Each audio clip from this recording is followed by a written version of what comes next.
Hello, everyone. It's Sonny McDonald here. And as you know, the team and I at Leadership HQ and the Outstanding Leadership Awards are so committed and passionate about building a world of great, compassionate, and courageous and inclusive leaders and leadership. And I have been so excited all week to actually have an incredible conversation with our Outstanding Leadership Awards winner. She was a finalist, and she was a great finalist, which we loved working through in the past year during the awards. But then to see her on stage as a winner, and also the overall winner of the 2022 Outstanding Leadership Awards, just was so wonderful to see her incredible leadership. So I'm going to introduce the amazing adjacent, she's got a few titles here. Adjacent Professor Kylie Ward.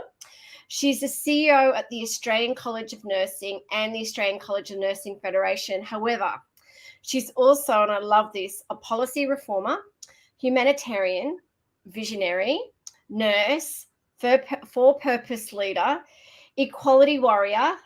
I love all these.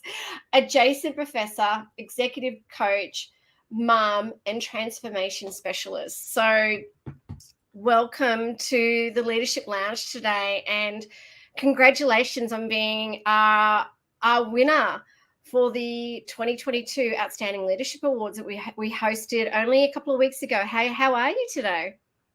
Sonia, to be on your virtual lounge is a huge honor. I watched you in awe that evening, but I still feel the tingles of excitement of that night. And Belinda, who was with me, that was such a special evening in my life. I will carry it with me forever. I'm very humbled. So it's a pleasure to be here. It was an amazing evening. I have to admit, for some reason it's saying the video is not working, but that's okay. Maybe it's hopefully the video will work soon. But anyway, hopefully if you can just let us know if the video is not working, which video isn't working. Hopefully it's not from our end. Look, for us, it was many years of courage, of challenges, of ups and downs. It's been a dream of ours for many years, but to have 250 people in the room to champion and celebrate greatness and leadership, and just to see everyone, like for me, all the finalists win, like everyone in the room were winners. I think it was so, and there's so many people for weeks and weeks on end. We received so many messages and emails and calls just saying what an incredibly inspirational evening it was. And so many people reached out to me saying how wonderful it was to see all the finalists and winners, and to see you as the overall winner as well. But I've never seen so many people eat so many lollies in one evening. I think the lolly bar was a huge hit, but the speeches were a huge hit. The winner, anyway, it was just a wonderful evening. But and just seeing the photos of you when we announced you as a winner and seeing you on stage, wow, it was just wonderful.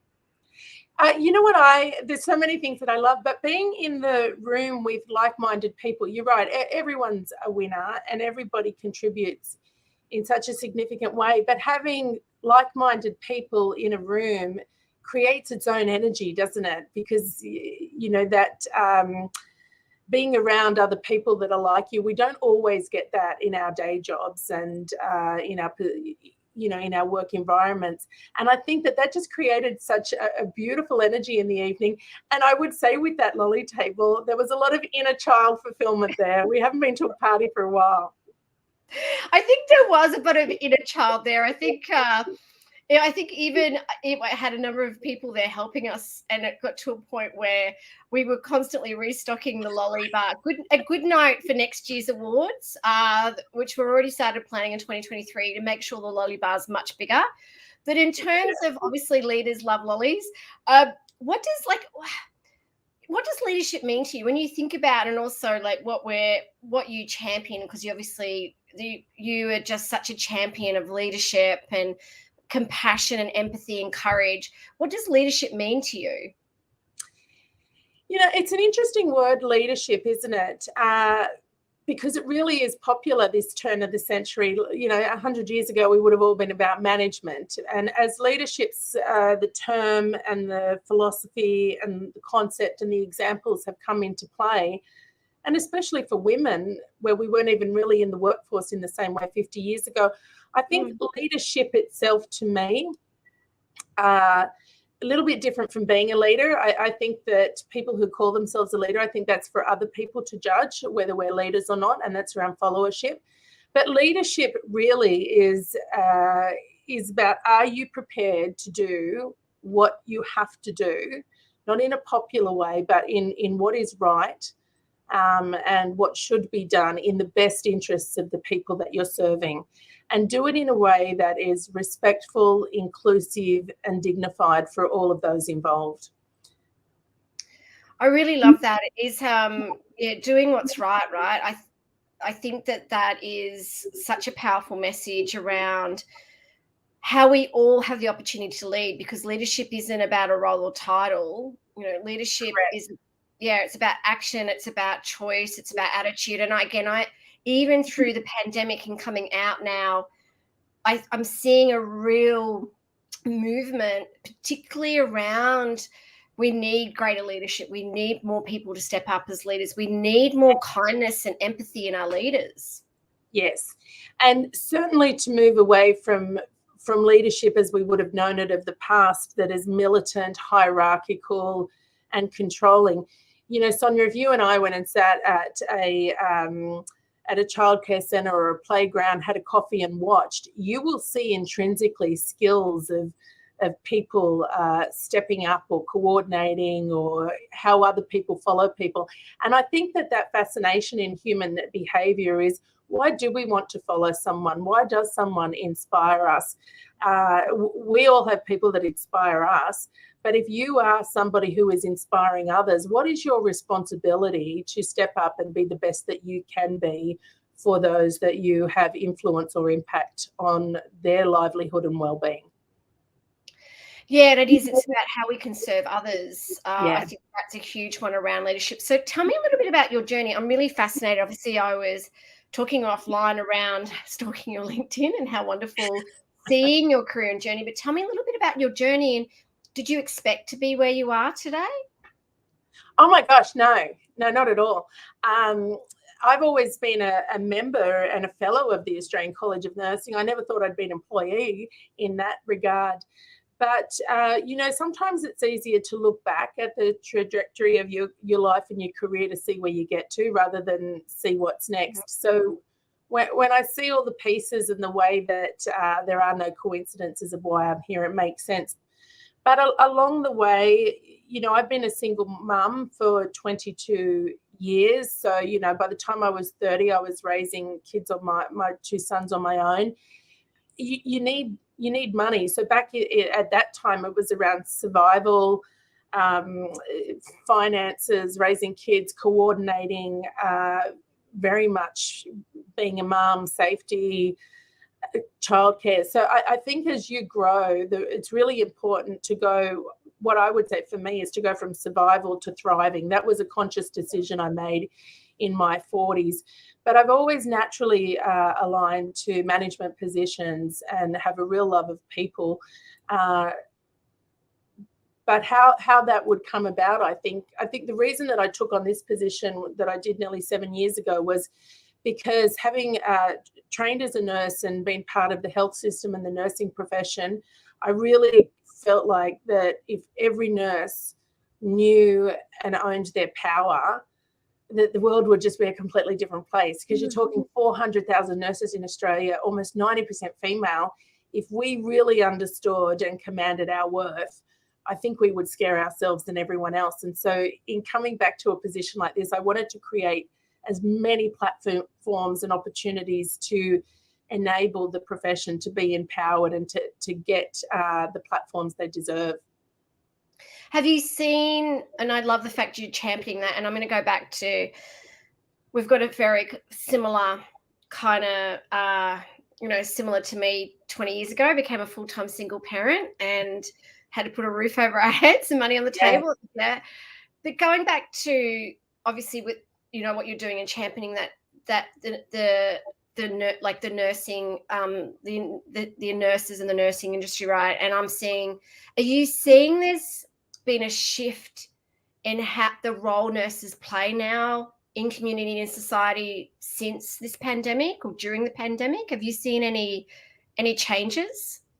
Oh, most certainly. And I've recently, just before we caught up at the awards, I'd travelled, spent 7 weeks overseas in the UK and USA, and I went and visited hospitals and health services, and particularly, those countries were heavily hit far more than we were with deaths and the demand on the system.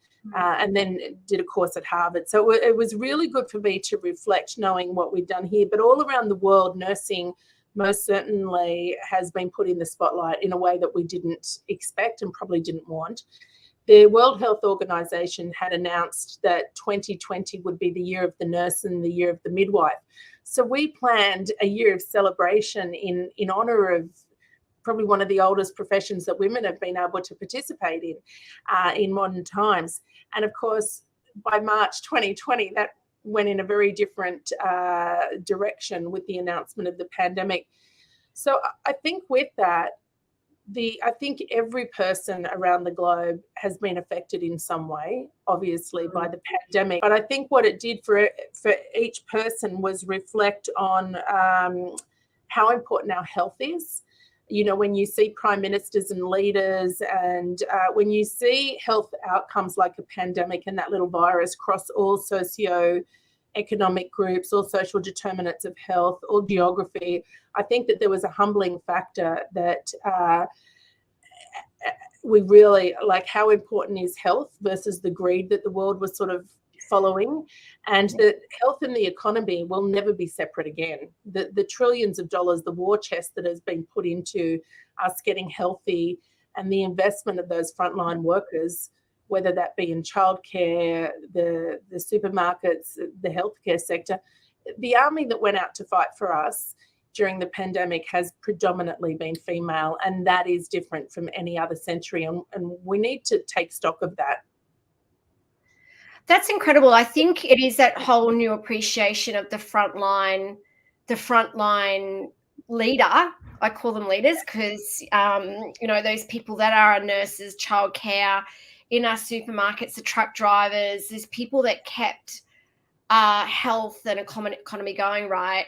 And it was interesting before the pandemic, when I launched the Leadership Awards, people were saying to me, why are you doing these leadership awards? And I thought, we need greater role models. Like on social media, we're seeing examples, role models of social media, and it's all about what car I drive, or more around that kind of like how I look, or if there was any news or media around leadership or CEOs, it tended to be on the negative side of things, like look at this politician, what they're doing wrong, or the CEO, what they're doing wrong. And I thought, there are people out there like our nurses, like those people that are our unsung heroes that we don't see because we do what we see, right? And I said our youth and our generations of today, tomorrow, need to see greater role models that leadership isn't about P&L.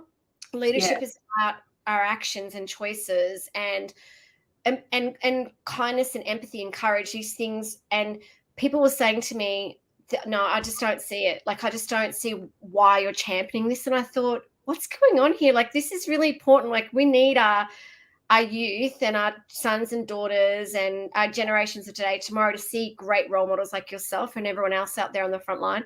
And then after the pandemic hit, everyone was like, oh, yeah, I actually now see why this is really important. I thought, why did it take a pandemic for us to? But it's great that it's going down. Are you seeing that more? So I know this I'm making more about, because obviously this is your space around nursing. Are you seeing more people wanting to be nurses now? Are you seeing a bit of an uplift in people reaching out to go, I actually want to study to be a nurse? Are you seeing that that's becoming more prevalent? Do you know, I think initially there was great, there's always great regard for the nursing profession. For decades now, in, Roy Morgan Gallup polls, we've been voted the most trusted and ethical profession. So there's a huge amount of respect. The community, the public, consumers know what we do. translating that to governments listening to us has been a challenge that I've been tackling. But having said that, so nursing never usually had any issues with numbers of undergraduate places in the TAFEs or the universities of people wanting to be nurses.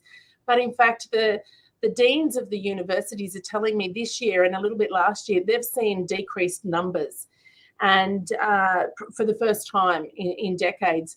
And really the worry for us, and what I advise governments and basically anyone who'll listen, is if we don't do something now with our pipeline, we've got a shortage of nurses. The world has a shortage of nurses. It's a female-dominated profession. There's gender equity issues. There's gender bias. There's all sorts of disparity within that.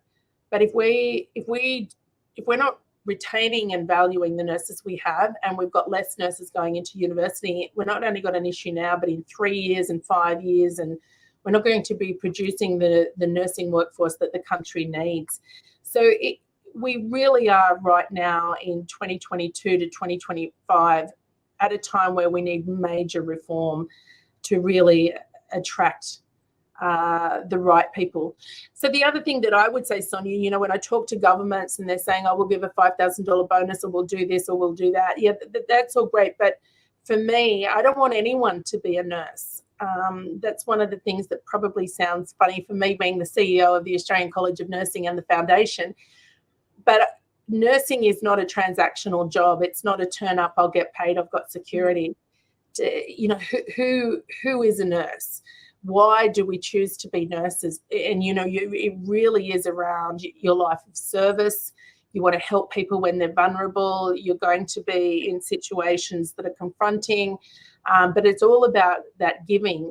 And so really, for a person to experience excellent nursing care, it has to be the right person. So we need to attract the best of the best.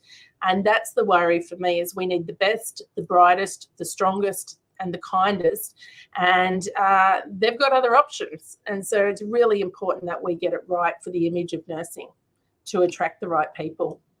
I think it's so great to hear that you're going down that path, because I think that is critical, right? And it needs to start at school. This is where because it's that legacy, right? It's that being a nurse and being someone of service, what a great career. And for anyone that's watching out there, parents or anyone that's thinking of where they're going in your career, please think about this if you feel that really resonates what Kylie's saying, because it's a great, wonderful profession to be in. And it was interesting, just going back to what you were saying before, I'm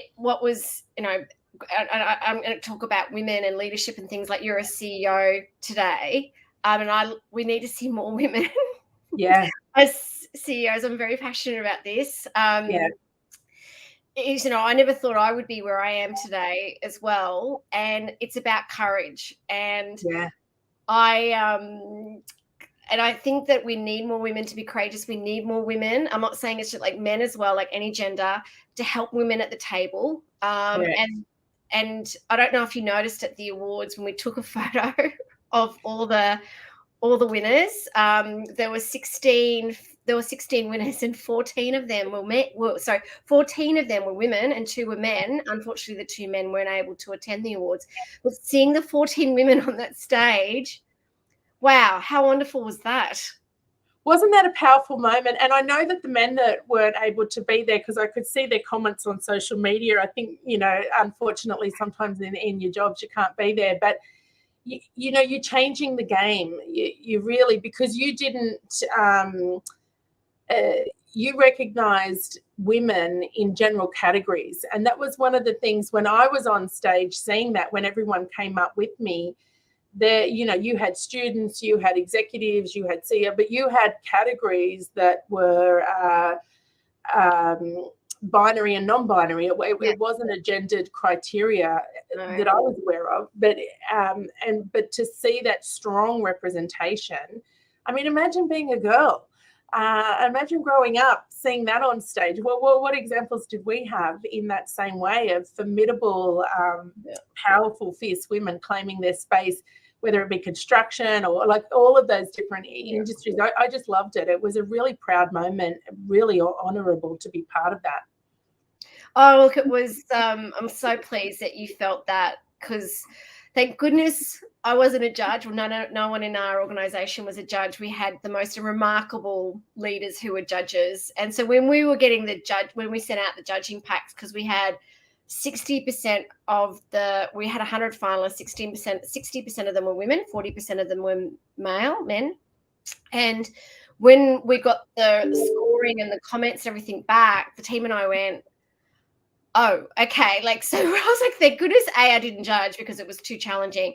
But seeing that they had and they weren't talking to each other, it was completely, that was through what they felt, reading the submissions, and that I know they put a lot of energy and effort into. And some of them found it very, very challenging. And I said, keep us out of it, because, but seeing the 14 winners, I was like, this is great. Like, we can change the game here. We can make a real difference and be great role models. So looking back on your career, looking back on, like, you know, obviously you being a single parent, and I completely understand the courage that it takes to do that. Yeah. And now you've got 2 remarkable sons, and you just mentioned, am I allowed to say that you're about to be a grandmother? Yes, you certainly are. I'm a little proud. Yes.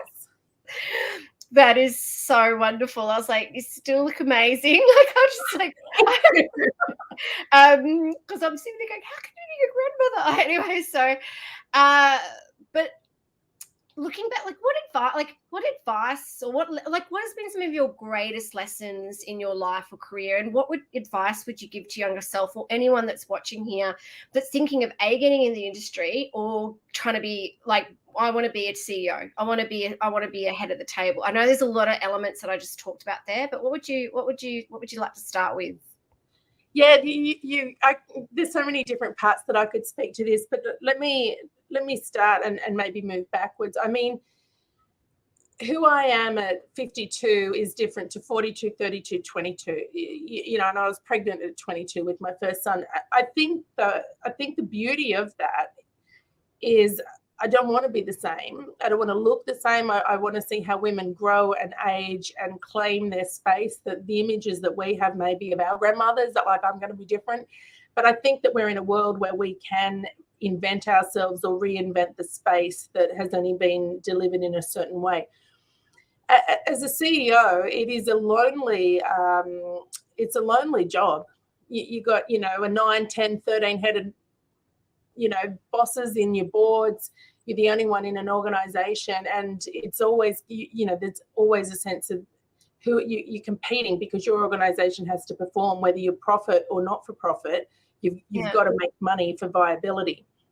So I think by the time you get to CEO, my sense would be to say to someone, or anyone aspiring, whether I would say this at any stage in management, once you're going into career positions that are responsible for people in a management sense, their pay, their performance development, why do you want it? And I'm always a little bit worried if somebody wants the power that is associated with the position and the ego that goes with that, as opposed to that servant mindset or the sense of really making a difference.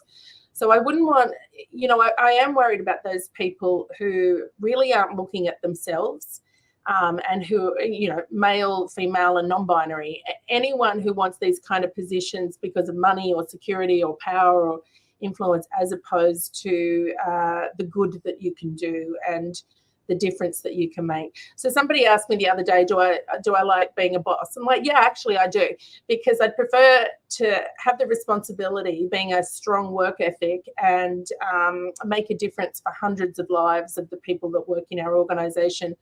Because I have worked for incompetent people, and it's much harder being held back, or, you know, where you can see logic, you can see an organisation that needs to move forward and the wrong person's employed in it. So to be a CEO, it comes with, you know, obviously legal responsibility, but it's that moral and ethical responsibility of the kind of culture of the workplace that you create, the opportunities that you give. And do you have the generosity of spirit to create and invest the extra hours that it takes to build that culture? We've probably all worked for people who want to keep us here, you know, and take credit or go forward. Hopefully you haven't, but if you have, so who do you want to be, and understand that? And then in the steps to get there, sure, you might need masters or qualifications or education. That's only one component. So I would say to anyone, and I've coached and mentored hundreds and hundreds of people through my career, you need to work on your own stuff so that you're not triggered. You need to know where your blind spots are. Not everybody's got everything, but you need to release inner child things. Don't hold on to things, because until we work on ourselves, we really don't have it to give other people. And I think that the most competitive people, or the people that limit other people, are really, hurt people hurt, basically. So for me, if you want to be a CEO, sure, you've got to be tough, you've got to be strong, you've got to be smart, but how can you be kind, and how can you make sure that everybody that is employed or in relation to the responsibility of the organisation you're looking after gets to flourish and be challenged and feel good about themselves and what they do? And that's not on the bottom line. It's not on the profit and loss sheet. And, it's not soft anymore. But to me, that's the real essence of being in a position of influence. I love that. It is. It's I'm the same. When I hear people talk about they want to climb the ladder because they feel as though the title is going to make them feel like powerful, I go, validate them. Yeah. I go, it's not about that. That worries me, because leadership's an incredible responsibility. Like you are impacting businesses and lives of people, and there's such great responsibility there. Obviously, yeah, I mean, and people think and then they move into these leadership roles per se, like traditional leadership roles, and they think it's going to be easy. And I'm thinking, it's the toughest job you'll love, like parenting, right? It's not, and this is why learning leadership, preparing your leadership, getting to understand who you are, really going, how can I be my best version of myself? So when I actually, if I am going to move into those C-suite roles, it is a great responsibility, and I am there to serve others. And I think that's so. What advice would you give to your younger self? Like, if you could go back in time in a time machine, what would you say to her? Yeah, and I'll tell you that in just a second. I'll just go back to what you were saying there, because I think it's really important. So I think one of the things, or I say it to my younger self, but I don't need to, because I've always believed this. I think it's really important that we know who we are without our titles. And I think men struggled with this when they retired, because their identity was tied to their position and where they'd got to, and self-esteem. And so they've got their own gendered issues. But I think for women have done that in different ways. But so I would say to any person who are you without your title? So I am very, very strong in my core and my sense of self and my sense of worth. And so I'm honoured to be an adjunct professor, but I know who Kylie is without that. I'm honoured to be a CEO. I'm honoured to be a board director, all those things. But when you introduced me and those words on my LinkedIn title, to be a humanitarian, to be a mother, to be someone who is known to transform organisations and individuals, they're things that aren't tied to an organisation. That's who I am. So I would say to anybody listening, who are you? Or, write who am I with that question mark, and start to, and how do you, so I will always know when people introduce themselves, if they need to kind of title themselves up, where their sense of worth is. But, Sonia, you and I know that the most important job that I have ever done and will ever do is be a mother. So Kylie as a mother is very fiercely protective, and that is the gift that I give to the generations that I'll never see. Unfortunately, society still doesn't respect that job that we do, but I know how important it is to me, along with everything else that I do. So I definitely think that there's some of the things that are good to have check-ins with ourselves, to say, am I authentically true to who I am, or, where's my ego in this? And do I need these titles to validate who I am? And so I think that's a healthy kind of, how do you actually check in? Because as a CEO, you're not going to, you can say to people, tell me what you think, but we all know that could be a career limiting move. So how do you get your own sense of balance of where you're at? Now, what would I say to my younger self? I mean, my goodness, she has, I've got a PhD in adversity in the School of Hard Knocks. I reckon I've graduated from the School of Hard Knocks. I think because my personal motto is dare to be different. And I've claimed that, but I think because I was different and because I challenged, I mean, I have absolutely really, been knocked around, been criticized, been ostracized. I've had moments of feeling intensely lonely or questioning myself. And they were probably in the younger days when I was, really, I felt like the intellectual side of me needed to outweigh the heart side of me or my instinct. And I suppose my instinct was trying to say this is the right thing to do, even if I didn't have the skills quite to do it. But when you do learn your values. I've probably learned my values by the process of elimination in the way that I didn't like to get treated or what didn't feel right, as opposed to being able to say, here are 3 or 5 that I could just come up with. I think that what I would say to my younger self is definitely, and I feel like RuPaul on stage talking to the queens at the final. What would you say to this little person? So I love this moment. But I think I would say, take a breath. You'll be okay. Trust yourself. Yeah. Trust yourself. Learn the skills of influence. But your moral compass is strong, and stay true to your north. And don't let your self-esteem be so affected by people that didn't align to where you go. Like find your tribe, find an organization or a team that respects you. Don't stay where you're getting beaten up. It's not an endurance contest in that sense. If sometimes you just end up in a job where everybody's different. It took me years later to realize, oh my gosh, I'm glad I didn't fit in. What would that have done to patient care if I would have compromised my values like I felt they did? But at the time, you feel like, how am I the only one that doesn't kind of get this? So dare to be different, but work on the inside out so that you're whole. You're not a soft-centered, chocolate. You're hard-centered and full. And also, like, dare to be different and embrace what makes you different and unique, right? Because it'll serve you so well. And someone has actually asked a question here before. They've actually asked a question which I thought is very interesting and a really interesting question. But before I go into this, you were mentioning about the most important roles being a mum, and which is so true, because even when we do our coaching, our leadership workshops and programs, people think it's about that we're coaching and inspiring them or giving them skills and the confidence to be a great leader at work. I'm like, no, this is about you being a great leader in all the roles. And absolutely, yes, yeah. My baby, Alistair, he will say, Mum, you parent like your CEO. And I'm like, I'm going to take that as a compliment. But he says, you're firm, you have high expectations, you'll invest. But I actually see that is who I am. I don't just see this as a job description. So I do embrace the essence of me, whether that's, I'll take it as a compliment. Well, I take it as a compliment. My daughter says the same thing to me. And that's why, like, even at the awards, you saw my daughter on stage. Yes. A few people go, why have you got she's now a young adult, and I've always had her involved in my, and I'm like, because she's like my greatest, like she's my greatest, I don't know, achievement. Like, I'm so proud of who she is as a leader, and I want her to be part of. Oh.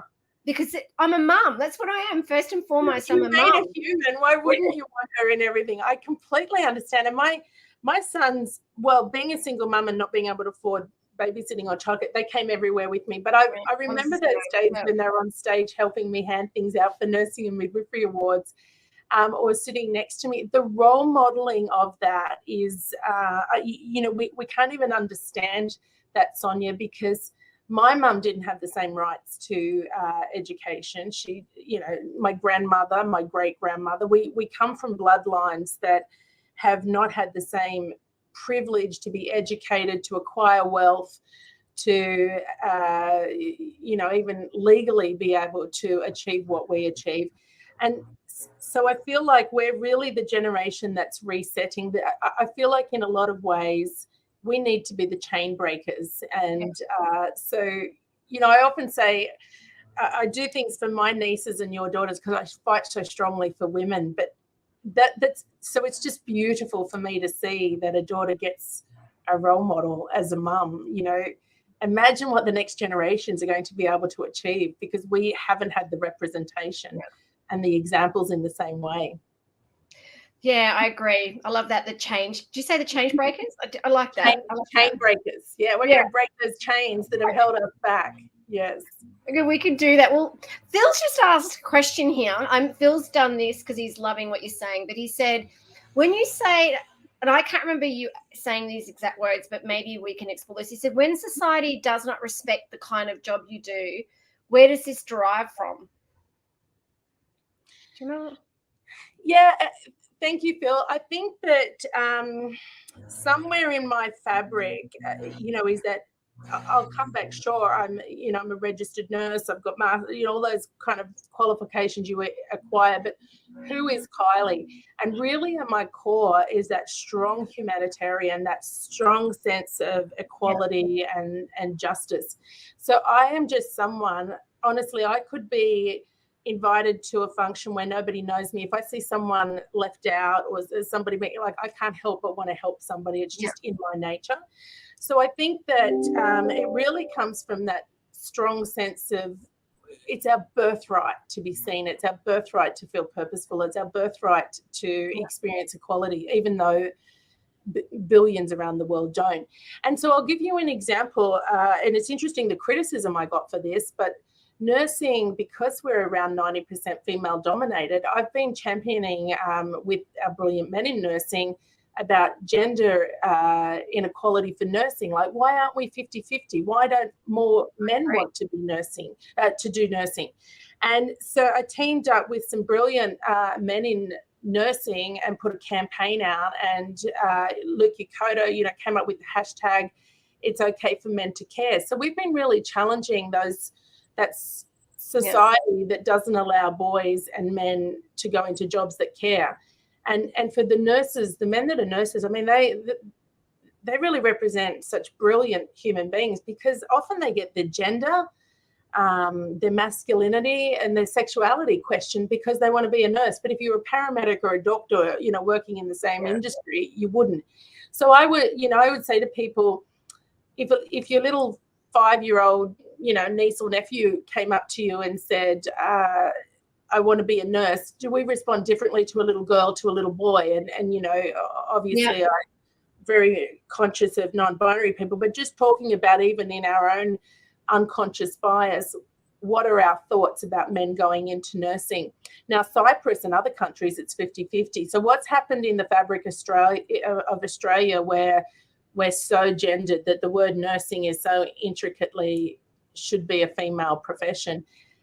But I've been criticised on social media for championing men. They're like, "Kylie, why champion men?" I'm like, oh my gosh, I spend most of my life championing women, but I want equality for everyone. So it fascinates me, and it's a great question.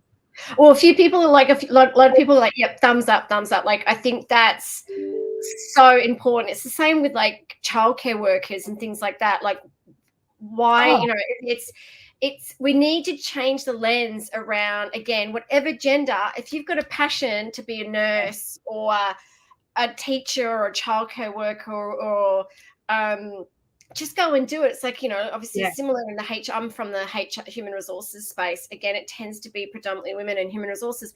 So why are we need to change that, right? I think that, look, I know we're running out of time because I've taken way much more time than I expected. I'm so sorry. I could talk to you for hours upon hours around this. I do have other people asking questions and I'm like, I'm so sorry. Phil's just go, I love and always express in the most sincere and genuine ways possible the incredible hard work nurses do for making our world better and more beautiful. Thank you. Oh, okay. But look, thanks. Well, that's actually a really good question. He's just wondering, like, I wonder if it is coming from your own personal experiences. Look, I think yeah, look, unfortunately, we won't be able to get in that. If you want to reach out to Kylie, anyone here's got some questions, please reach out to Kylie. I think it's always really interesting when we're having these conversations, and even like when I speak about leadership or write about leadership, right? Obviously, you're going to get it through your own experiences, your own perceptions of things. Yeah. Hence, I'm a single parent, and hence my perceptions and experiences being a full-time. If you haven't been a single parent before, it's really challenging not to understand what it's like, other than the fact you can have empathy for the person and go, I don't know what it's like to be a nurse or be a single parent or be in whatever different hats and roles we play. But all we can do is keep practicing empathy and kindness and compassion, and have the courage that if we have a passion around changing this space, around these certain things, let's keep championing that. So Phil, that's really great. If you want to ask Kylie, make sure you email her. She's on LinkedIn. I also wanted to say Kylie espouses kindness and courage. She gave me this incredible gift and letter. She gave me the most beautiful gift and letter after the awards. It made me cry. Oh gosh, no, Phil, don't apologize. He's actually going, I respect, but I'm like, oh my gosh, no. My pleasure, Phil. All I'm saying is I feel bad that I've taken so much of Kylie's time, and I think we could actually keep talking about this. Oh, we could talk for hours, Sonia. And I obviously can't see Phil's question or any of the questions, but from what I can hear, I mean, we are all, we're all in earth bodies. We're in an earthly experience. We all have differences, and I don't think anyone gets to adulthood without experiencing some sort of pain or, something that they feel like, holds them back in some ways. So our experiences will be unique to us. And we will all be different, but I think fundamentally there's more similarities. There's more things that bind us as humans. When I look at, pain in any, if I look at faces around the world in pain or joy, or the expressions are the same, I think we all basically fundamentally want the same. But what I would say is, as you go through experiences so that you're not defined by them, one of the things that I would say is I let the experiences shape me, but not define me and not hold me back. So how can you rise above those? So as somebody who's been in a marriage of domestic violence, I don't want to stay there. Okay, it did affect me, it does, but who am I moving on from that? And there'll be lots of different kinds of people with different stories and experiences. So my sense for me is, and I don't know if this is going to help you, Phil, I always say to myself, what am I doing, or what can I do that honors my highest good, that honors my purpose here? How can I now, at 52, with my sons are, to my greatest teachers, the next generation of Bambinos are coming, but I want to use all of my experiences. Some of it's academic and intellectual, but a lot of it's personal, and how I've evolved and challenged myself to grow and develop. I want to really make the world a better place, whether that's 5 people, 500, 5,000, like whatever influence that I can have and I can make. I have a platform for the nursing profession, but, everybody knows a nurse. If I can make a difference through my platform for the nursing profession, I'll help humanity. If every nurse feels good, and we teach that to our patients and our families, and, it just sort of spreads in that way. So I would say we're all going to have our stories. We're all going to have differences. Always bring diversity and difference to the table, because we can't represent every voice. And then I always find the uniqueness, like the similarities that bind us, and build from there. I don't care how many people are in the room with different opinions. There's got to be something where we start as a platform to take off, to be purpose-driven, to really make that difference together, and then bring all the challenges of the uniqueness of individuals and their opinions along the way. And it's about that, embracing that diversity and embracing that we all have a role to play, whether we are a mother or a parent, or mother, father, whatever role we play, as a nurse, as a childcare worker, as a frontline worker, as someone helping us at the local supermarket. We all show compassion, respect, and kindness, regardless of, like, we have to together. And I think that's one thing, that's like even with the awards thing, everyone in that room we had all these different people and all these different races, Oh my gosh, yes. and ages, and everyone and seeing everyone in the room going, you know what, we're here because we all want to champion something that's greater and better for purpose. That's great that you find that's what it's about. So Phil, thank you so much for those questions.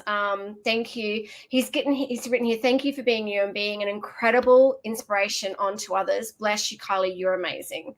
So that's so great. Thank you. She is amazing. Feels my heart. Yeah. She's amazing. So thank you so much for today. Thank you for saying that you're going to be a judge in our 2023 awards. She's like, oh no, she's put it out there now. I have to have it. No, thank you for being. I love it. I'm honoured. Because they're going to be in Melbourne next year, so make sure the nominations open only in a couple of weeks. We've already got heaps of people that have written to us to say when are they going to be open. I think we've had about 40 people register to nominate. So, but thank you. And is there any final question? Is there anything we can do to help you? For anyone that's listening or us here, is there anything we can do to help you?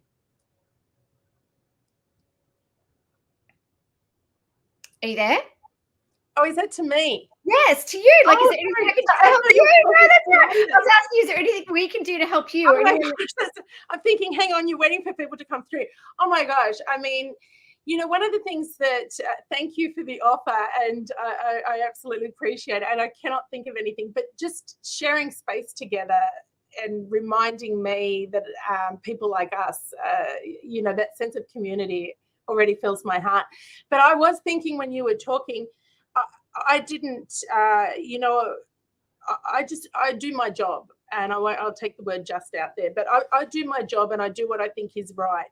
Did I think that I would be Outstanding Leader of the Year award winner? Like, no. And so what I would say, Sonia, is if you know, I don't know who nominated me, but if you know someone who's doing something, and you know, in my world, we always work hard in nursing and health. So to get this kind of awareness and receive an award like this is just so humbling and so fulfilling. But I would just, I would encourage people to put people forward, because there's so many people doing incredible stuff. And I think that the more the diversity of different kinds of people, that's why in the thank you letter that I said, I thank you for recognizing nurses. Like, I just felt so humbled because, you know, there's two other nurses I was even more proud of to see them on the stage. And I think that there'll be other people that deserve this kind of attention that maybe aren't used to being put forward. So I would say everyone should apply. Yeah, please not. Like, it is. I know that people kind of think, oh, is it, you know, I don't know if I want to put myself out there. But the thing is, it's about being a role model. Yeah, put yourself out there. Yeah, be proud of your achievements. Think about how great, looking back when you're 100, looking back and going, wow, what an amazing experience to be. It's those moments where we can all leave a legacy. So leadership is about helping others be more, do more, and achieve more. So please nominate yourself or nominate others like Kylie. And plus, there's an awesome lolly bar. I'm going to be a grandmother next February, and I'm going to be able to tell my little, you know, grandchild, your grandma was the Outstanding Leader. I mean, hello, role modeling already. Yeah. No, it's so that's where when I was thinking as I was listening to you is really, I wouldn't have thought this was me. I would have thought, oh, those people that got that award, how wonderful. And I've had a very special year, but I think that the sun shines on all of us evenly. We all deserve our chance to shine. And so there'll be somebody around each of your listeners that, you know, should be shining. I've got no doubt. I think so too. So thank you for being so remarkable. Thank you for being an outstanding leader, and thank you for being an inspiration and a role model for us. So thank you for being on the live today, and we can't wait to see where your journey goes now. Yeah, this is the start of a friendship and a connection. I'm so excited. Thank you for having me. Thank you so much. You take care. You too. Take care. Bye. Bye.